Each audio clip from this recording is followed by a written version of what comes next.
Jakarta terancam tenggelam. Ada asa di kolong jembatan Cilincing. Pertunjukan drone di malam tahun baru. Selamat siang pemirsa, 3 berita tadi dan sejumlah berita menarik lainnya akan hadir di KKGN Newsroom. Bersama saya Sandy Oktaviana, inilah KKGN Newsroom selengkapnya.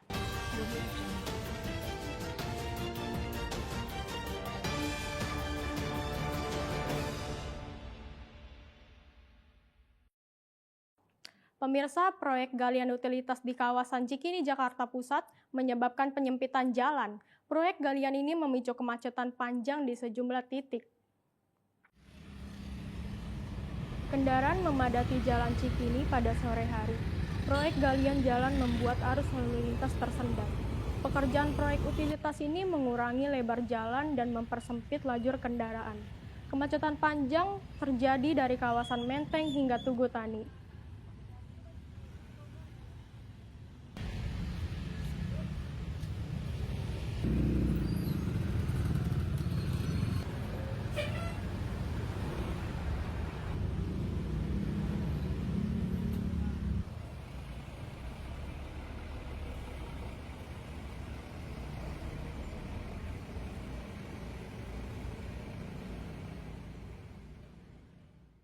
Pemerintah Provinsi DKI Jakarta meniadakan pesta kembang api pada malam pergantian tahun. Hal ini dilakukan sebagai bentuk solidaritas atas bencana banjir bandang di Sumatera. Wakil Gubernur DKI Jakarta, Rano Karno, menegaskan pesta kembang api diputuskan tidak dilaksanakan pada malam pergantian tahun. Kebijakan ini sejalan dengan himbauan DPRD DKI Jakarta yang meminta publik untuk empati kepada saudara-saudara di Sumatera yang kini dalam masa pemulihan. Pertunjukan kembang api diubah ke pertunjukan atraksi.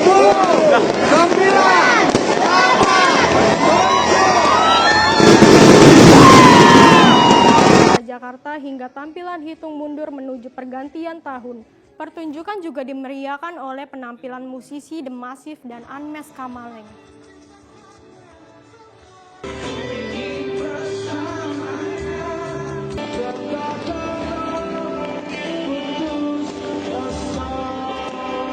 Saya kan di sini merantau gitu, jadi pengen tahu gitu bundaran HI kayak gimana. Dan katanya di tahun ini kan nggak kayak tahun sebelumnya. Sebelumnya kan pakai kembang api ya, sekarang itu memakai drone karena memperingati saudara-saudara kita yang lagi terkena bencana di Sumatera. Pemirsa, ancaman Jakarta tenggelam kian nyata.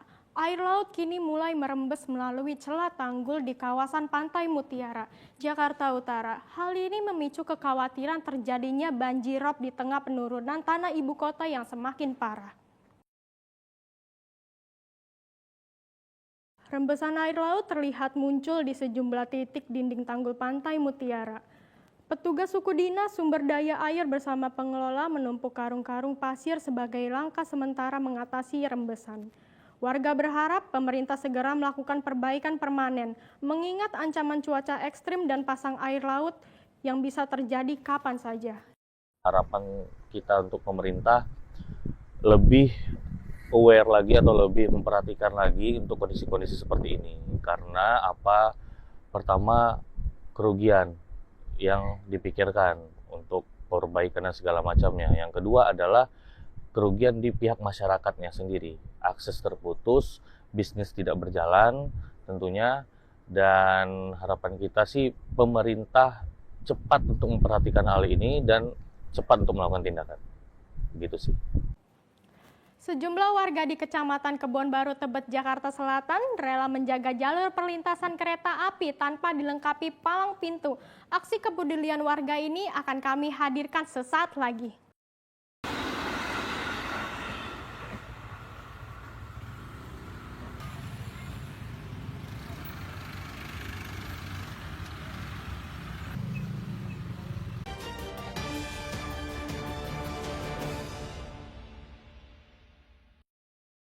Masih bersama saya di KKGN Newsroom. Di tengah keterbatasan fasilitas warga Kebon Baru Tebet, Jakarta Selatan berinisiatif menjaga palang pintu perlintasan kereta api. Langkah ini dilakukan demi menjaga keselamatan pengendara di jalur rawan kecelakaan. Berikut laporannya.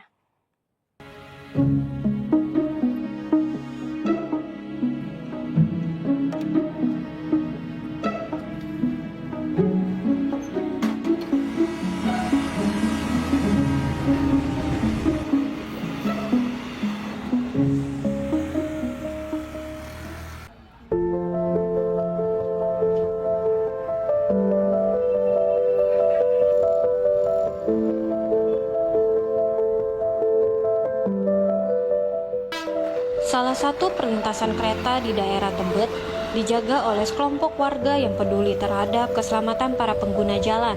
Mereka adalah Pak Firman bersama teman-temannya yang secara swadaya membangun dan menjaga perlintasan ini sejak tahun 2007. Awal mula perlintasan ini dibuat dulu tempat orang pejalan kaki yang nyebrang. Ya, di saat itu banyak orang yang melintas, terjadi kecelakaan. Akhirnya kita inisiatif anak-anak muda membuat perlintasan.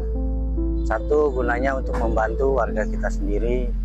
Kedua, buat mengurangi tindakan-tindakan yang tidak diinginkan di masyarakat.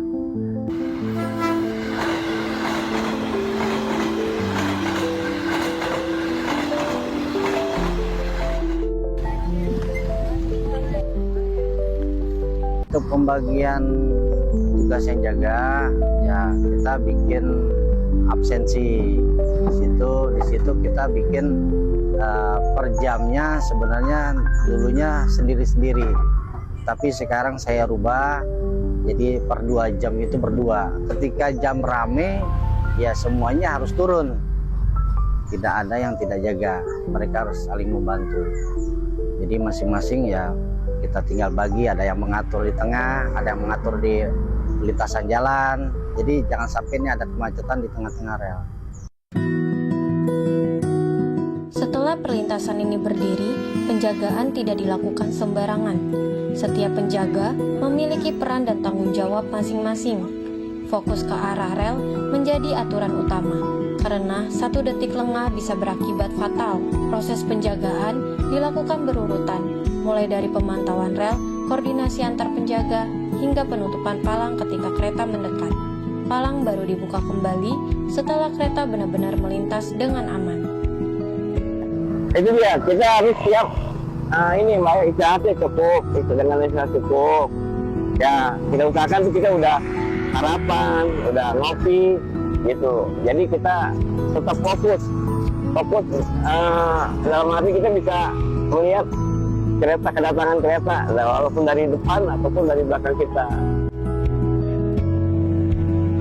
Di balik penjagaan yang dilakukan setiap hari, para penjaga perlintasan ini tidak memiliki sistem gaji tetap. Seluruh kegiatan dijalankan secara swadaya dengan dukungan sukarela dari warga yang melintas. Sebenarnya kita tidak ada gaji, tidak ada pembayaran dari pihak manapun.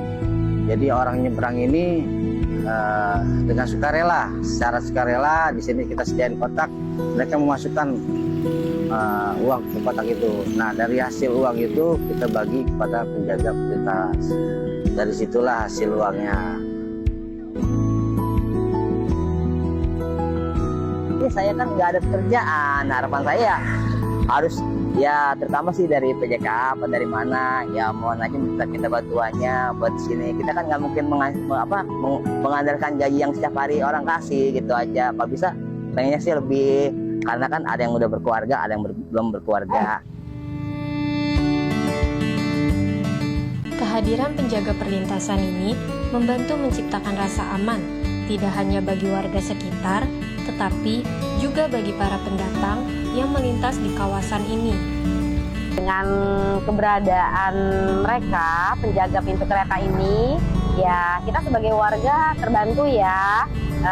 Pertama, yang jelas mengurangi nilai kecelakaan yang memang lalu lalang di sini terlalu besar gitu, banyak. Terus kedua juga membantu sekali untuk warga yang memang pendatang yang tidak tahu untuk arah alamat yang mereka cari.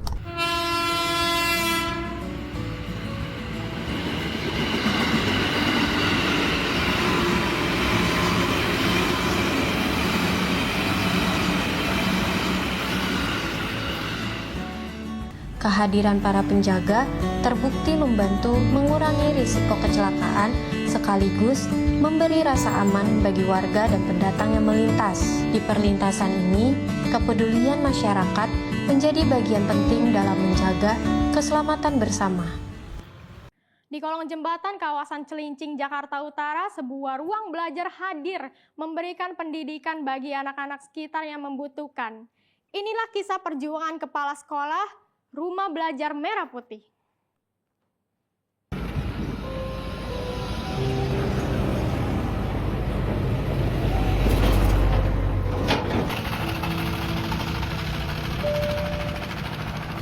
Di bawah jembatan tempat lalu lalang kendaraan di Jakarta Utara, ada sebuah ruang kecil yang menjadi tempat bermimpi.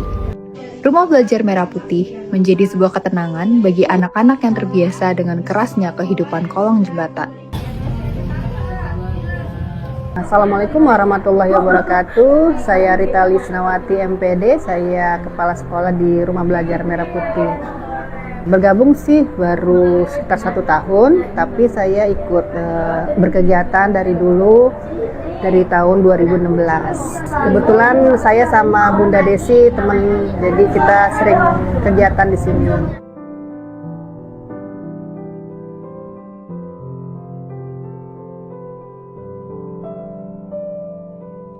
Saya kesini diajak, ya alhamdulillah sampai sekarang.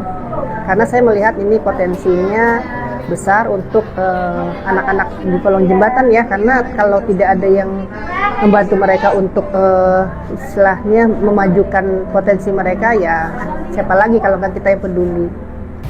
Bagi Ibu Rita dan tim pengajar, tantangannya bukan sekedar mengajarkan baca, tulis, dan hitung. Di sini, mereka bertarung dengan realitas sosial yang kelam, mulai dari trauma pelecehan, ketiadaan identitas negara, hingga lingkungan zona merah yang bisa mempengaruhi anak-anak. Makanya kenapa anak-anak di sini usianya PAUD, sekolah PAUD tapi usianya bukan usia PAUD, karena mereka banyak istilahnya hal-hal yang tidak bisa menunjang untuk mereka sekolah keluar.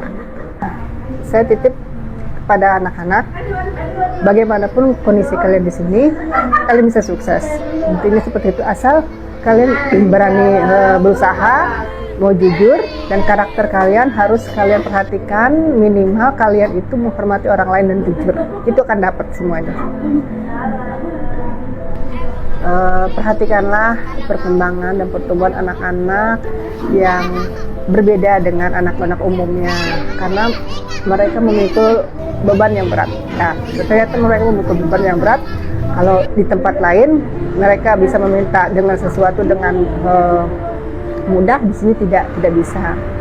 Kakak bisa bayangin aja ketika saya datang ke sini lebih intens, mereka dapat makanan, kalau nggak salah itu makanan dari dapur Solo. Mereka bilang apa ke saya, Bunda hari ini kita dapat makanan orang kaya ya Bunda.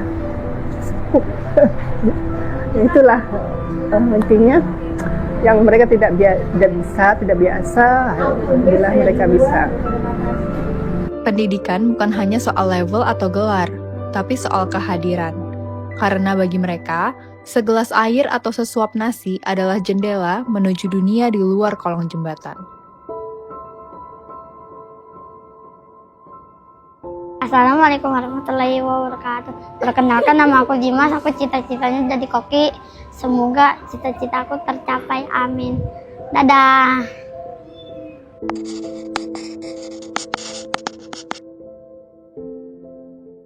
Pemirsa, kisah berikut ini akan kami hadirkan dari sudut kota tua di Jakarta. Di balik cat perak yang menutupi tubuh ada cerita hidup manusia silver yang penuh perjuangan. Seperti apa kisah manusia silver bernama Herman ini? Simak liputan tim KKG Newsroom.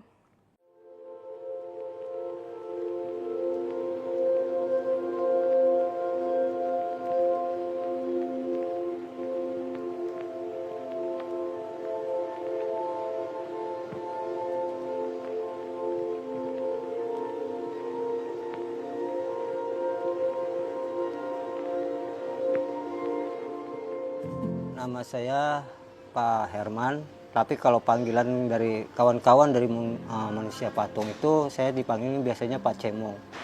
Dan umur saya kelahiran dari bulan 1 1976, umur 49. Tahun depan udah sampai setengah abad atau 50 tahun.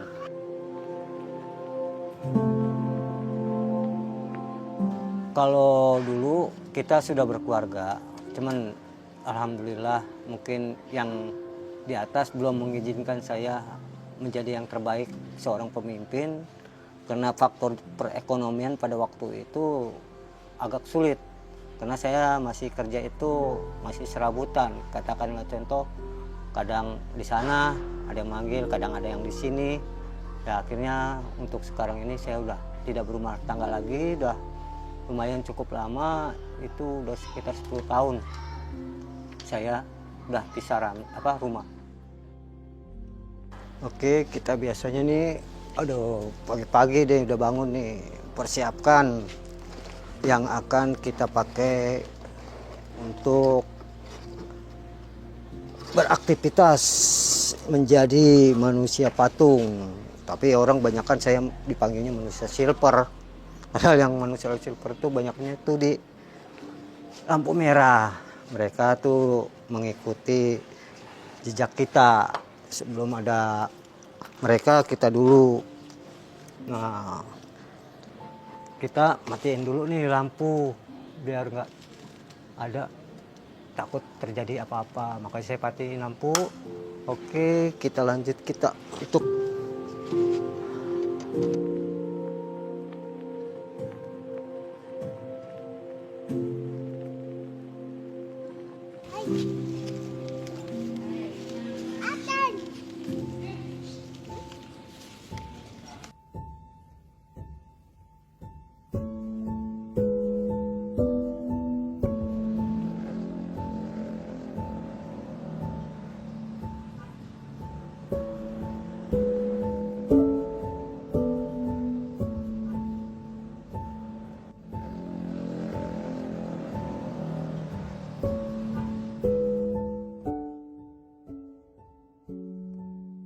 Oke nih, properti kita nih.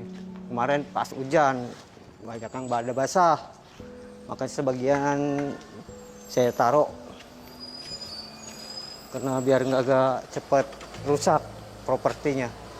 Oke, kita berangkat. Sekarang kita menuju pintu masuk Kota Tua.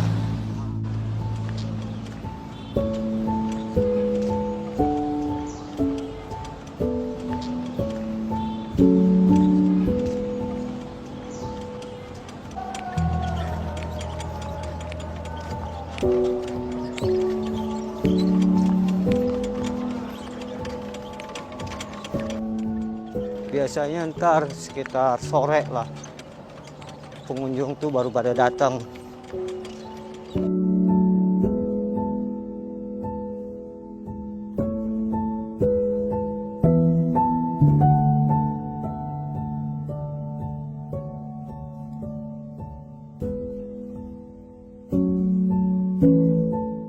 Hanya main-mainan, banyak bilang, "Bang, itu tembakan beneran ya?" Mana mungkin.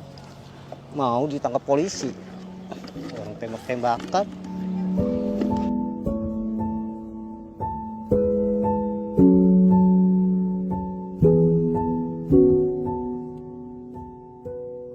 Dulu pekerjaan saya serabutan,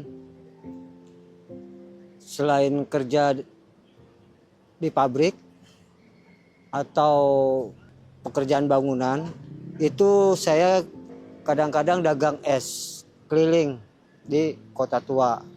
Kalau saya memilih peran pakai baju silver atau dibilang banyak mungkin orang memanggilnya manusia silver ya. Saya di sini sebenarnya bukan memerankan manusia silver, tapi berhubungan dengan manusia patung yang memakai warna silver.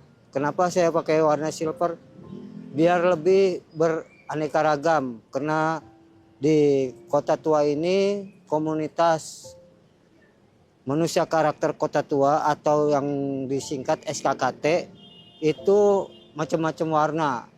Nah, di antara warna emas, hijau, putih, salah satunya saya memilih dengan yang tidak ada dominan dipakai orang. Yang lebih terang, yang lebih cerah, itu salah satunya saya memakai warna silver.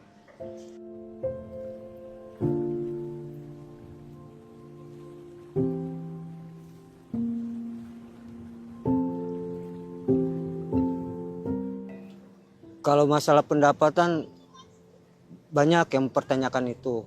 Tapi jujur pribadi saya susah untuk menyebutkan karena foto dengan kita yang tidak ditargetkan itu sukarela. Sukarela itu kadang-kadang pengunjung dengan ngasih seadanya, kadang-kadang juga lebih. Tapi kalau waktu dulu, tahun sebelum ada banyak patung di Kota Tua itu, saya kalah dengan pokoknya dengan nona-nona Belanda. Itu mereka budgetnya bisa sampai 2 juta atau 3 juta. Tapi dalam Sabtu Minggu weekend aja. Tapi walau long weekend itu mereka bisa lebih.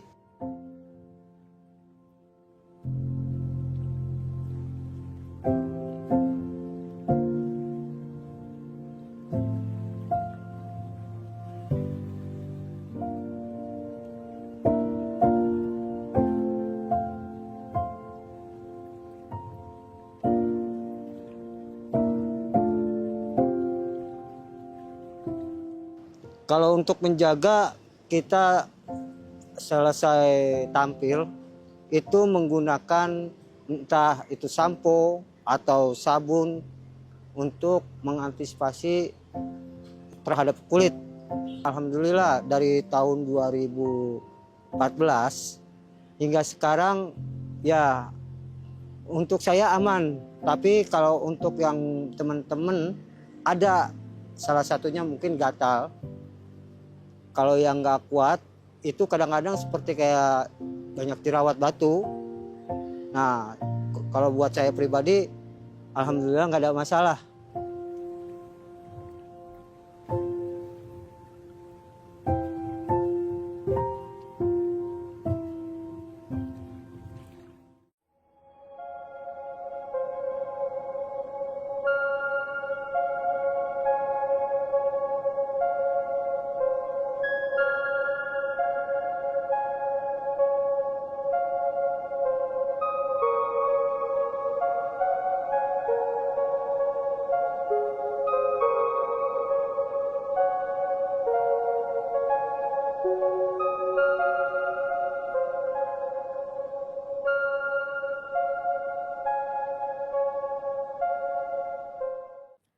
Patung, taman, dan suasana yang tenang, Taman Doa Our Lady of Akita menjadi salah satu tempat untuk melepas penat sejenak. Apa yang membuat tempat ini istimewa? Saya hadirkan liputannya sesaat lagi, hanya di KKG Newsroom.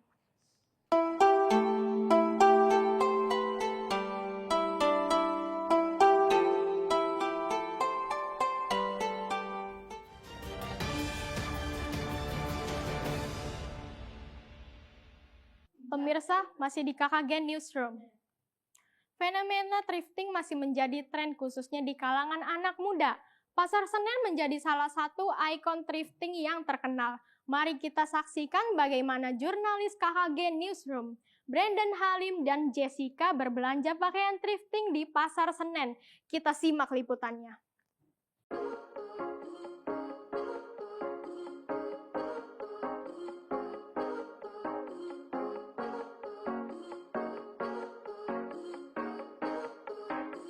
Halo pemirsa, siapa bilang kalau mau tampil modis dan tetap bergaya itu harus mahal?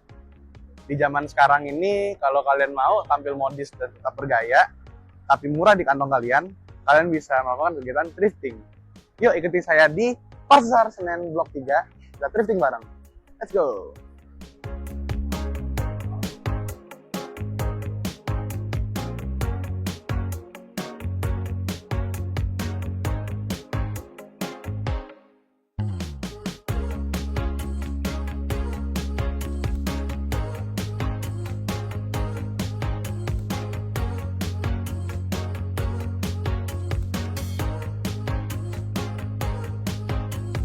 Nah pemirsa, kalian bisa lihat di sini kita udah ada banyak baju-baju dan di sana-sana itu ada celana. Jadi ini sekarang kita di lantai 2 barat. Jadi pemirsa ikuti saya lagi, kita cari pakaian lagi. Let's go.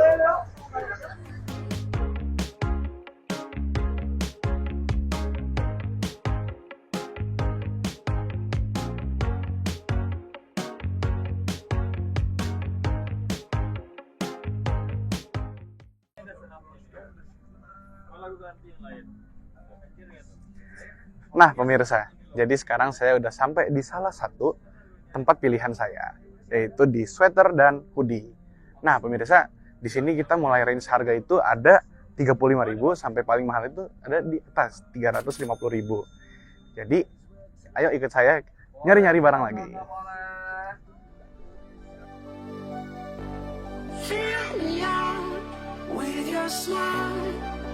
Like the sunshine brings the light. Fill me out with a flame. I will let you in this game. Take me out when I'm down. 'Cause with you I'm safe and sound. Safe and sound. Safe and sound. Safe and sound. Safe and sound. Safe and sound.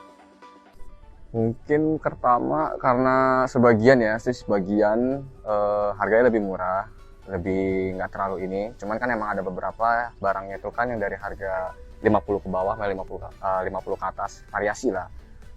Udah gitu kedua tuh kayak keseruan mungkin. Apa sih ibaratnya? Kayak nyari-nyari barang-barang kayak gini yang dibawa ini kayak lebih seru gitu ketimbang kayak, atau mungkin ngelihat udah ada harganya. Kalau ini kan kayak misal masih nawar segala macem, atau mungkin pas lagi nyari di bawah ada jackpotnya gitu.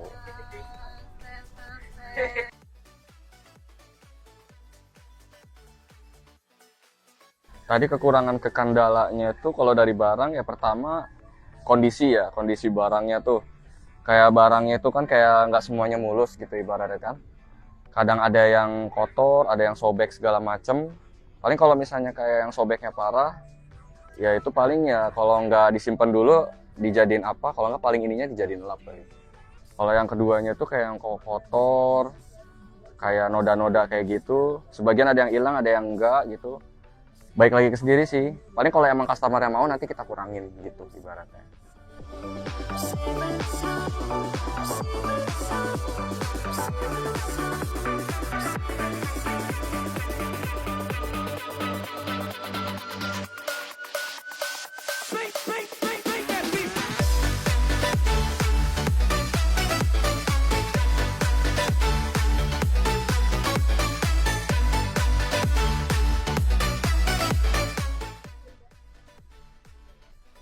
Nah pemirsa, sekarang saya ada di tempat pilihan kedua saya, yaitu di celana-celana jeans dan bahan-bahan seperti ini.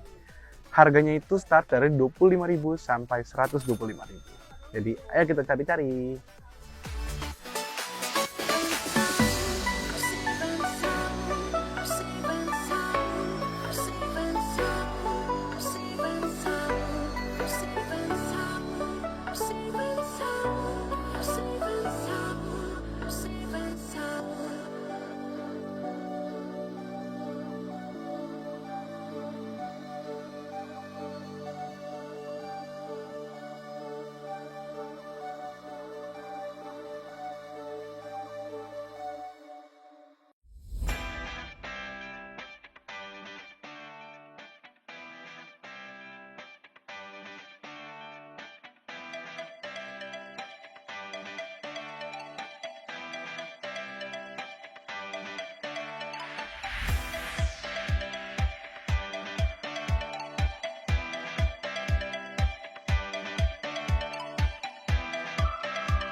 Nah pemirsa, jadi Ini adalah baju dan celana yang sudah saya beli hari ini di Thrifting Pasar Senen.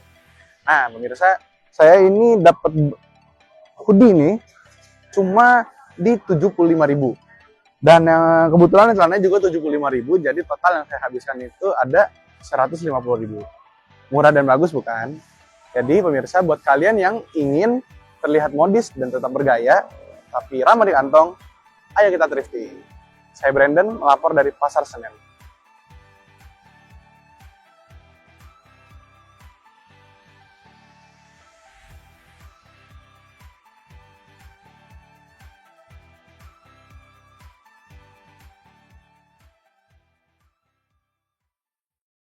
Pemirsa, jika Anda ingin sejenak menjauh dari hiruk-pikuk kota, di Pik 2 Tangerang ada sebuah taman doa yang menawarkan keheningan dan keindahan. Inilah Taman Doa Our Lady of Akita. Berikut laporannya.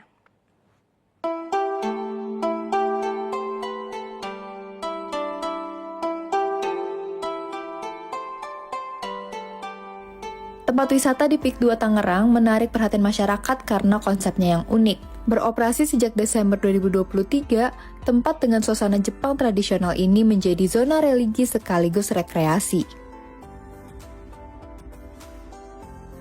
Halo pemirsa, melihat suasana sekitar serasa seperti di Jepang ya. Pada saat ini saya berada di salah satu spot wisata di Pik 2 Tangerang, yakni Taman Doa Our Lady of Akita. Tempat wisata religi ini memiliki banyak keunikan dan keindahan yang akan kita lihat bersama-sama. Yuk ikuti perjalanannya.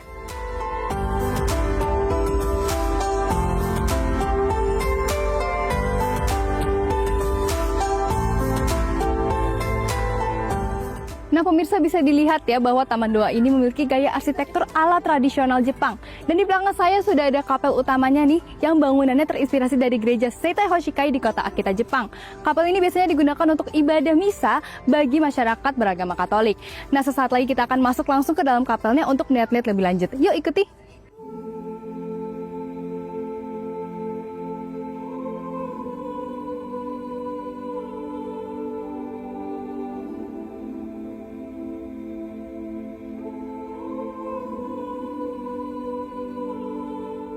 Tidak seperti Taman Doa yang bisa dikunjungi 24 jam, kapel ini beroperasional dari jam 9 pagi hingga jam 10 malam. Adapun misa harian di kapel ini diadakan setiap hari Minggu pukul 11.00 waktu Indonesia Barat.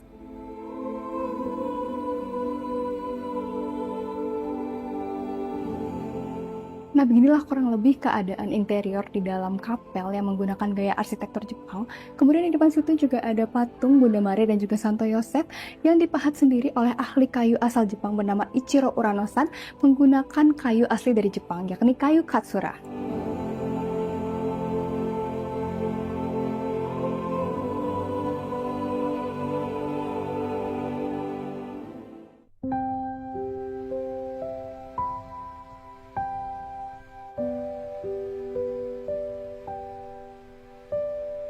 Di sini kita memasuki area Garden of Mary dan disinilah ada wujud patung Bunda Maria Our Lady of Akita yang terinspirasi dari peristiwa Bunda Maria meneteskan air mata 101 kali di kota Akita, Jepang. Patung ini juga merupakan replika dari patung asli yang berada di Akita, Jepang.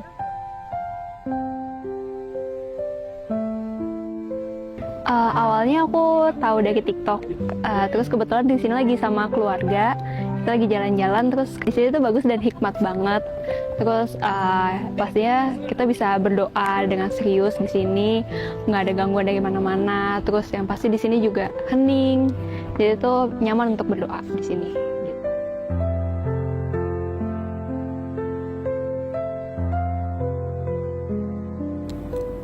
Selain kapel dan patung Bunda Maria Our Lady of Akita, terdapat spot ibadah lainnya yakni Garden of Lamb. Garden of Lamb ini merupakan 15 pemberhentian jalan salib yang biasa dilakukan oleh umat Katolik ketika masa Prapaskah.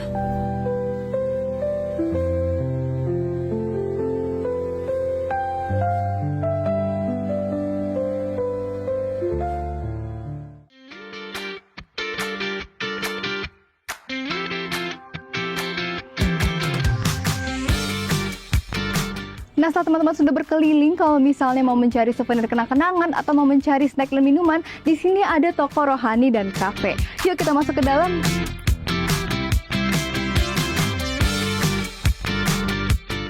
Di dalam toko ini ada patung-patung, buku-buku, kalung, gelang, serta alat penunjang ibadah lainnya. Selain itu juga tersedia aneka snack tradisional dan juga minuman.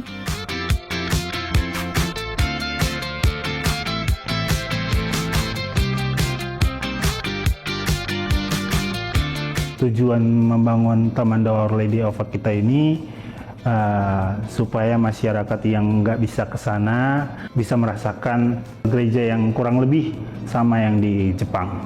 Dan sebelumnya juga sempat izin juga dari Jepang oleh Agung Sedayu, Regina Coeli, dan Keuskupan Agung Jakarta.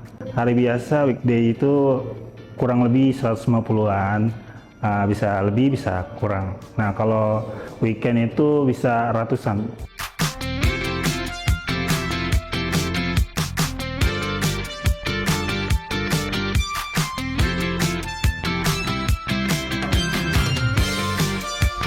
Begitulah pemirsa perjalanan kita di Taman Doa Our Lady of Akita, perpaduan antara tempat ibadah dengan spot wisata yang penuh estetika. Saya Kira melaporkan dari PIK 2. Habis keliling di Pasar Senen dan menikmati wisata di PIK 2 Tangerang, saya akan mengajak Anda untuk menyantap bubur legendaris di Cikini, Jakarta Pusat. Mengapa bubur Cikini menjadi legendaris? Kita simak liputan Raihan Al-Maghribi dan juru kamera Alvin Nugraha berikut ini.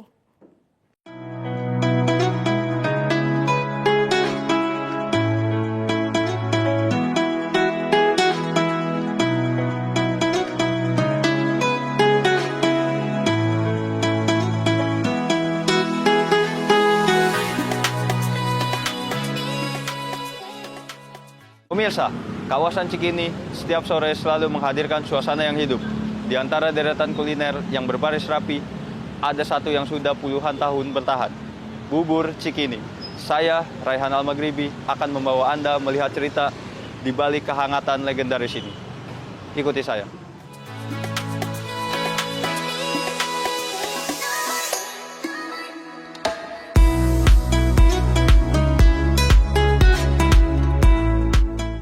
Halo Mbak, sore aku mau kalau buburnya tuh ada apa aja Mbak? Kita ada bubur biasa sama bubur telur Kak. Oh kalau bubur telur sama bubur biasa tuh bedanya apa? Kalau yang biasa itu kita nggak pakai telur, kalau yang telur itu telurnya kampung mentah. Oh bisa mesen setengah juga ya? Bisa. Boleh deh aku mesen bubur Cikininya yang setengahnya satu, nggak usah pakai telur. Sama martabaknya, ini martabaknya yang favorit di sini apa aja, Mbak? Dari telur 4 sampai 6. Oh, telur 4 sampai 6. Oh, ini T2 tuh maksudnya telur 2 gitu ya? Boleh deh martabaknya yang telur 2 aja. Deh, itu aja. Itu aja. Ya. Makasih ya, Mbak.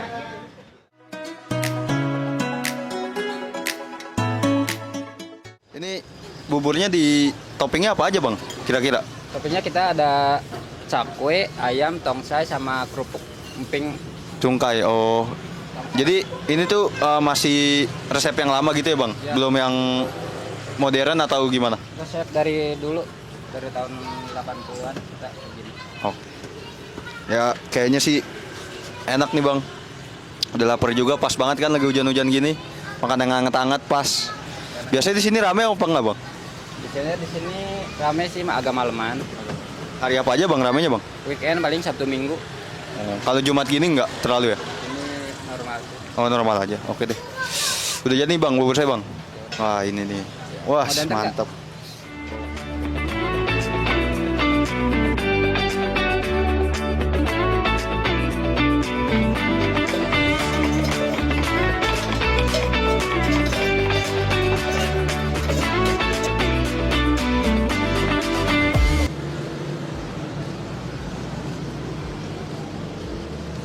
Nah pemirsa, ini martabak sama buburnya sekarang udah jadi nih. Nah jadi salah satu keunikan di bubur Cikini itu adalah buburnya bisa kita racik sendiri pemirsa. Sekarang saya pengen ngeracik pakai kecap asin. Pertama kita tuang asin kecap asin sedikit di buburnya. Oke pemirsa, setelah kita udah racik-racik, sekarang kita cobain buburnya.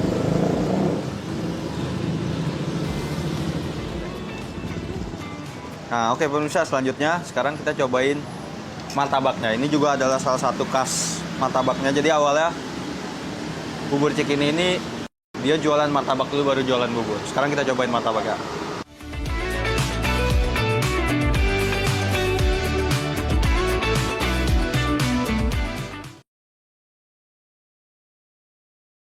Kita mempertahankan dari yang lama sampai sekarang nggak diubah. Dari bumbu, dari bahan-bahan sama. Dari dulu sampai sekarang.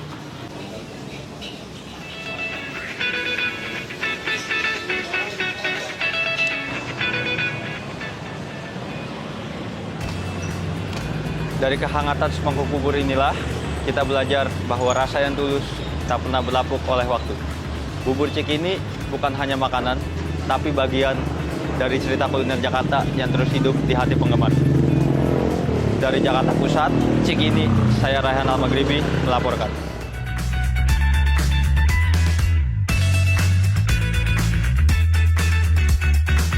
Pemirsa, liputan bubur Cikini tadi mengakhiri perjumpaan kita dalam KKG Newsroom hari ini. Atas nama kerabat kerja yang bertugas, saya Sandy Octaviana pamit undur diri. Terima kasih atas kebersamaan Anda. Selamat siang, sampai jumpa.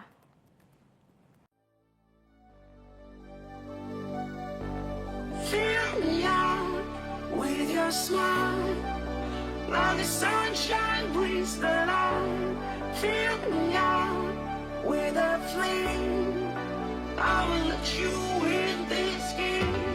Take me out when I'm down. 'Cause with you I'm safe and sound. I'm safe and sound. I'm safe and sound. I'm safe and sound. I'm safe and sound. I'm safe and sound.